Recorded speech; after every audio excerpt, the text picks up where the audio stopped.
want to review a trade I did on Delta Airlines. Now, first of all, one of the reasons why I like Delta Airlines is because it doesn't, it just exists. It's one of those companies that's boring. And I use, and a lot of our viewers know this, I use technical indicators often to help me determine my timing of entering and exiting positions.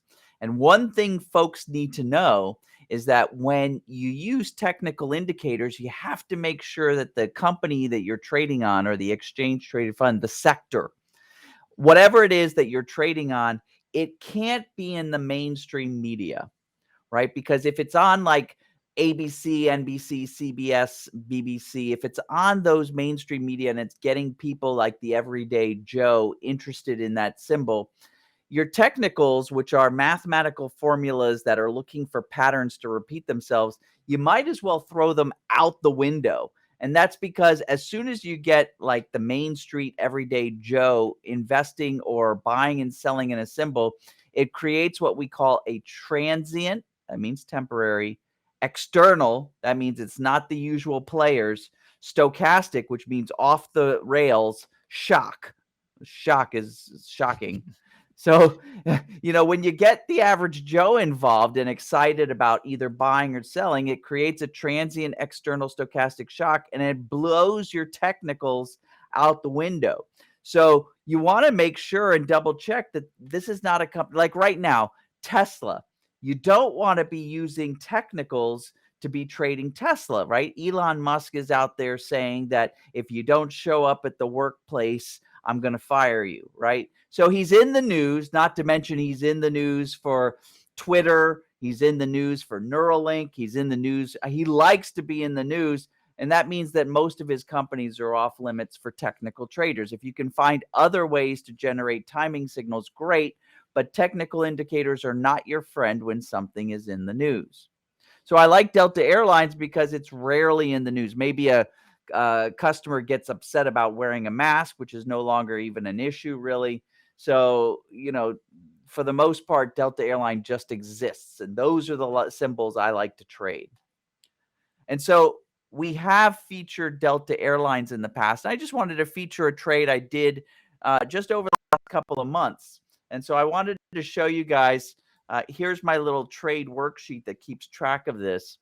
So on April 13th, we decided after a signal. So let me show you that signal.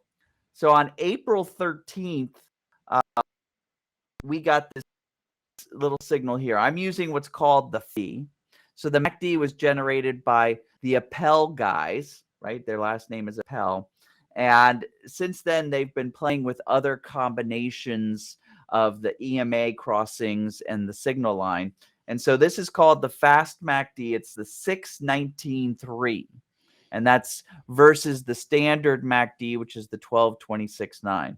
So the 619.3 gave me a signal. You can see the signals are just these up and down green and red arrows. Gave me a signal on the evening of April 12th. And right after earnings on April 13th, I got my follow through. And so I got into the position. And what I did was instead of buying Delta stock, I bought some Delta calls that were deep in the money and far out in time. The Delta $20 call that doesn't expire until January 2023. And I spent $21.10 per share. I bought 5 contracts, which is the same as 500 shares. And so it was about a $10,000 investment. And then I waited, right? People are always like, wow, that's complicated. Not really. I'm doing like one transaction every couple of weeks. So I waited for my next signal. And my next signal, that's this red arrow. In fact, let me zoom into 3 months here because we can really get some. Well, I got my next signal here on May 25th. And so on April 25th. On April 26th, I went ahead and got my follow through. And that's when I did my next transactions. I sold a call and I bought a protective put. I sold the call for $2.25 a share. And then I bought the protective put, and this is what freaks a lot of people out, Sip. I bought the protective put, and I almost spent as much as I made on the call. And people are like, why would you do that? And you'll see in a second, I've now basically got a free protective put because the money I made on the call offset completely the price of the protective put. So all well and good. That was April 26th. May 20th, my call expired worthless, which means that $2.25 credit I made, I wound up on May 20th. That's it. I got to keep it. There was no more questions about it. I got to keep that money. And then a day later, so May 20th was a Friday, a trading day later on Monday, I went ahead and sold back that protective. So that protective put I bought protected me from April 26th to May 23rd. It protected me against any loss. But then when I didn't need it anymore, I sold it back and I made more money on it than I paid for it. So that's why we go ahead and buy the more expensive protective put up front, because we know that not only will it do its job and protect our butts just in case something happens, but we could also sell it back for more money than we made.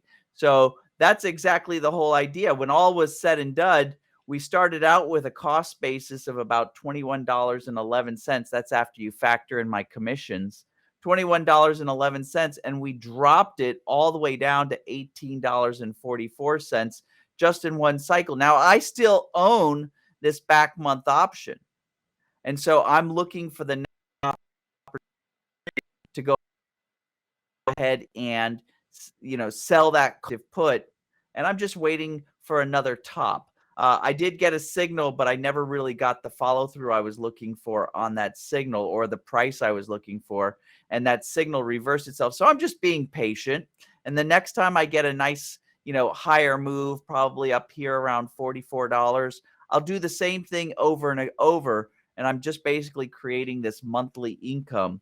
The other neat thing to point out is I'm getting close to where this trade is risk-free, meaning that I'm protecting it every time I buy a protective put. I'm protecting it for more money than I have into the trade. It's not quite there yet, but after this second cycle of doing this exact combination of trades over about a month-long period, it's going to be risk-free, which means none of my money's on the table. In fact, even if everything goes against me, I'm guaranteed a minimum reward. So this is a really cool trade, and Delta Airlines falls right into that category.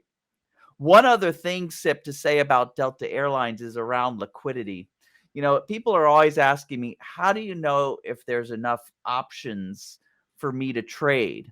And so it's called liquidity. I look at a couple things. Mostly I look at open interest, right? Because options are not generated by the stock company or the company that issues stocks. Options are created by you and me, the people who trade options. And so we want to make sure there's enough options that if we're going to be buying and selling them, there's going to be somebody on the other side who wants to sell and buy them for us. And so I look at open interest, which tells me how many of contracts are available to be traded back and forth. And I look at the bid ask spread, because the bid ask spread is created by our market maker friends. And if they think that there's liquidity, it'll be smaller. There'll be a smaller difference between the bid and the ask. And if they don't think that there's liquidity, there'll be a bigger number. And so I look for 15 cents or whatever. And I look in three places, and that's why Delta Airlines shines. I look at the option that I'll be selling. And if I see numbers that are in the thousands, I have no question that there's enough people to be buying and selling with. I look about 3 to 6 months out, because in 3 to 6 months out, that's the option I'll be using for my protective option. I want to make sure that there's liquidity there.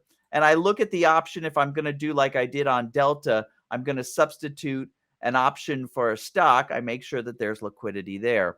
And so that's kind of the easy, just on the back of the napkin. We could talk more about it, but that's where you look for liquidity, is your substitute option, your protective option, and the option that you're going to be selling every month.